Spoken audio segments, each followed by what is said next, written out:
Hello friends, welcome to my channel. দেশ এবং দেশের বাইরে থেকে যারা আজকে আমার ভিডিওটি কন্টিনিউ করেছেন প্রত্যেককেই gardener tips with Kamal YouTube চ্যানেলে স্বাগতম।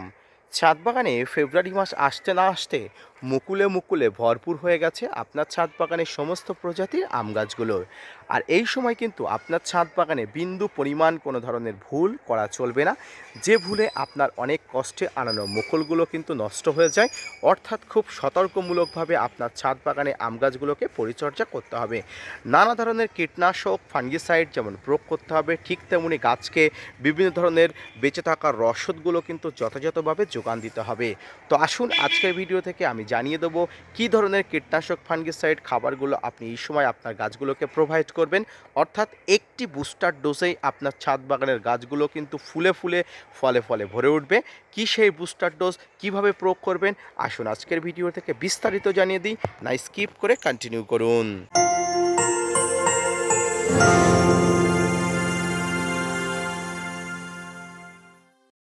সম্মানীয় দর্শক বন্ধুরা, এই সময় ছাদ বাগানে প্রায় সমস্ত প্রকার আম গাছে মুকুল এসে গেছে। যে সমস্ত আম গাছে মুকুল এসে গেছে সেই সমস্ত আম গাছের পরিচর্যা যেমন এক, যে সমস্ত আম গাছের মুকুল আসেনি সেই সমস্ত আম গাছের কিন্তু পরিচর্যা অন্য ধরনের। তাই মুকুল আসা বা মুকুল না আসা দুটি আম গাছের ক্ষেত্রে কিন্তু পরিচর্যা ভিন্ন। প্রথমে আমি বলে দিই আম গাছে মুকুল আসার পরে আপনি কি কি পরিচর্যা করবেন, অর্থাৎ যে মুকুল আসার পরে আম গাছে বেসিক যে পরিচর্যাগুলো সেটি করতে হবে। এই পরিচর্যার মধ্যে প্রথম যে পরিচর্যা সেটি হচ্ছে গাছের গোড়ায় কিন্তু যথাযথভাবে জলের বন্দোবস্তা।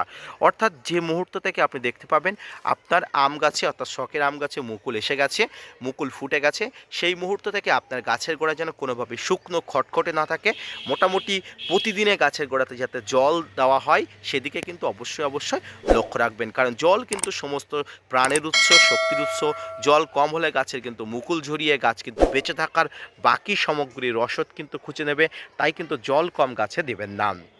গাছে মুকুল আসার পরে আপনাকে যেটা করতে হবে, দ্বিতীয় যে বিষয়টা সেটা হচ্ছে গাছের গোড়াতে প্রতিদিন যেমন জল দেবেন, ঠিক তেমনি গাছের পাতাতেও কিন্তু প্রতিদিন জল স্প্রে করবেন। এটি শুনে একটু অবাক হচ্ছেন, অবাক হবারই বিষয়, কারণ দেখবেন এই সময় গ্রীষ্মের যে শুরুতেই, অর্থাৎ যে শীতের একটা সিজন গেল, সেই সিজনে দেখবেন গাছের উপরে শিশির কুয়াশা আস্তরণের পরে গাছের পাতাতে এই ধরনের একটা ময়লা নোংরার কিন্তু লেয়ার বা আস্তরণ পড়ে থাকে।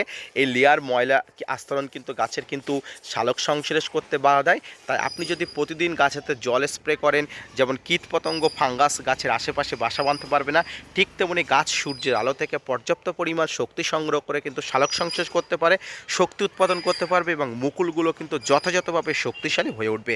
তাই কিন্তু আপনি প্রতিদিন পারলে সকালের দিকে আপনি একবার করে পরিষ্কার ঠান্ডা কলের জল গাছে স্প্রে করে দেবেন।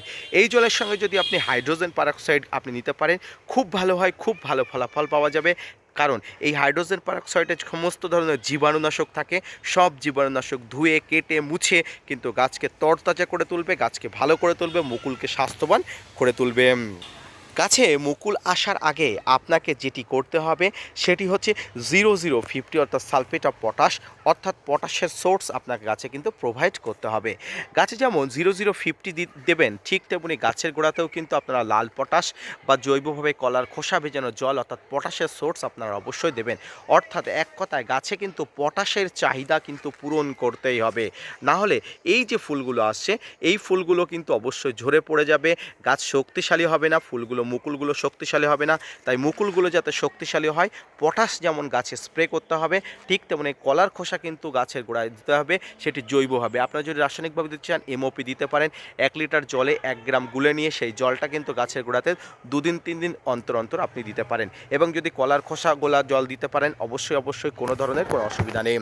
এর পাশাপাশি মুকুল আসার আগে মুকুলগুলো যাতে শক্তিশালী হয়, মুকুলগুলো যাতে ভালো থাকে, তার জন্য কিন্তু আপনাকে এখন থেকে একটি ভালো মানের মাইক্রোনিউট্রিয়েন্ট প্রয়োগ করতে পারেন।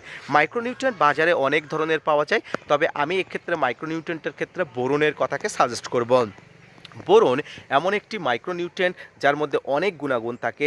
এই গাছে যে মুকুল আসে এই মুকুলগুলো যাতে শক্তিশালী হয়, মুকুলগুলো যাতে হৃষ্টপুষ্ট হয়, এখান থেকে পলিনেশন বেশি হয়, তার জন্য কিন্তু বোরন অত্যন্ত গুরুত্বপূর্ণ। আপনি মাইক্রোনিউট্রিয়েন্ট হিসাবে অন্য মাইক্রোনিউট্রিয়েন্ট প্রয়োগ করতে পারেন, তবে আমি বলবো আমি মাইক্রোনিউট্রিয়েন্ট হিসাবে বোরন প্রয়োগ করি। এই বোরন প্রতি লিটার জলে 1 থেকে 1.5 গ্রাম নিয়ে সপ্তাহে একবার আপনি অবশ্যই সকালের দিকে স্প্রে করে দেবেন, খুব ভালো প্রয়োগ করে। এছাড়াও আপনি অ্যাগ্রোমিন গোল্ড, সিউইড এক্সট্রা প্রয়োগ করতে পারেন, কোনো ধরনের কোনো অসুবিধা নেই। এছাড়া আপনি মোবোবিন প্রয়োগ করতে পারেন, কোনো প্রবলেম নেই। তবে প্রতিটা স্প্রের মধ্যে মোটামুটি 3 থেকে 4 দিনের একটা গ্যাপ রাখবেন, কারণ প্রতিটা স্প্রে একসঙ্গে গুলিয়ে ফেললে কিন্তু আপনাকে অবশ্যই এর খেসারত দিতে হবে। অর্থাৎ এই যে বুস্টার ডোজগুলোর কথা বললাম, এই বুস্টার ডোজগুলো কিন্তু গাছের জন্য অত্যন্ত গুরুত্বপূর্ণ। প্রতিটার মধ্যে 24 থেকে 48 বা সর্বোচ্চ 72 ঘন্টার একটা গ্যাপ অবশ্যই রাখবেন। এই মুহূর্তে দেখতে পাচ্ছেন প্রত্যেকটি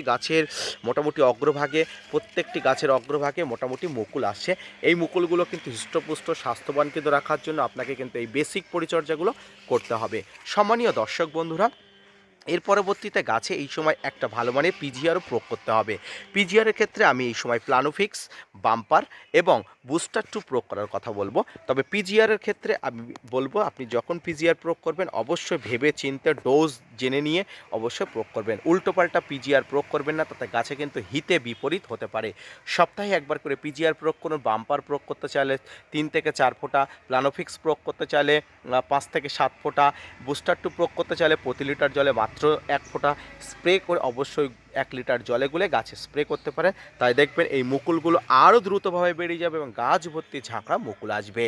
এইভাবে পরিচর্যাগুলো যদি আপনি করতে পারেন সম্মানীয় দর্শক, অবশ্যই আপনার সমস্ত প্রকার আম গাছে মুকুল আসবেই, যদি সেটি ম্যাচুরিটি পেয়ে থাকে। এবং ম্যাচুরিটি পাওয়া আম গাছে মুকুল আসার আগে এই বুস্টার ডোজগুলো যদি আপনি অবশ্যই যথাযথভাবে প্রয়োগ করতে পারেন, তাহলে দেখবেন আপনার প্রত্যেক প্রকার আমের মুকুলগুলো স্বাস্থ্যবান হবে, পুষ্টিবান হবে এবং এই পুষ্টিকর অবস্থায় আপনার গাছগুলোকে কিন্তু সুস্পষ্টভাবে আমের মুকুল আনবে। এই মুকুল থেকে কিন্তু স্বাস্থ্যবান ফল বা ফুল আপনারা অবশ্যই পাবেন। এবারে আপনাকে কিছু পরিমাণ ফাঙ্গিসাইড এবং কীটনাশক প্রয়োগ করতে হবে। ফাঙ্গিসাইড, কীটনাশক টিল নাও আমের মুকুল ফোটার আগ পর্যন্ত প্রয়োগ করবেন। আপনি যত প্রকার ফাঙ্গিসাইড কীটনাশক প্রয়োগ করুন না কেন, আপনি মুকুল ফুটে যাওয়ার পরে কোনো প্রকার ফাঙ্গিসাইড কীটনাশক প্রয়োগ করতে পারবেন না। কী ধরনের ফাঙ্গিসাইড প্রয়োগ করবেন? আপনি এই সময় বিভিন্ন দেখবেন গাছের এই যে মুকুলগুলো আসছে, এই মুকুলগুলো শুষে নেওয়ার জন্য চোষক পোকা, বিভিন্ন মাইট, স্ট্রিপসের আক্রমণ ঘটে।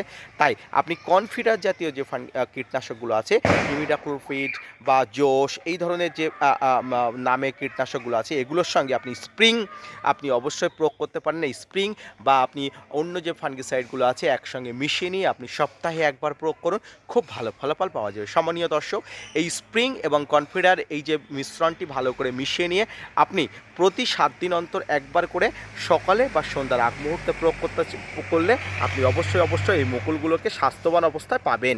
তাই এই ভুলগুলো অবশ্যই আপনাকে যারা না হয়, যে ভুলগুলো ছাদ বাগানের আম গাছের মুকুল আসার পরে আপনি করতে পারবেন বা করার আগে, অর্থাৎ ভুল করার আগে কিন্তু আপনাকে অবশ্যই ভাবতে হবে।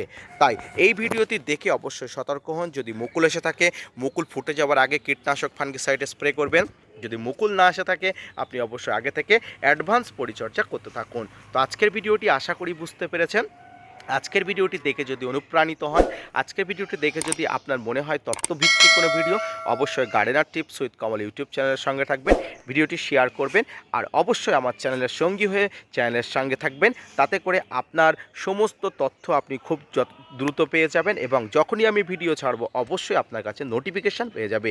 আজকের ভিডিওটি এই পর্যন্ত, মনোযোগ সহকারে দেখার জন্য অসংখ্য ধন্যবাদ।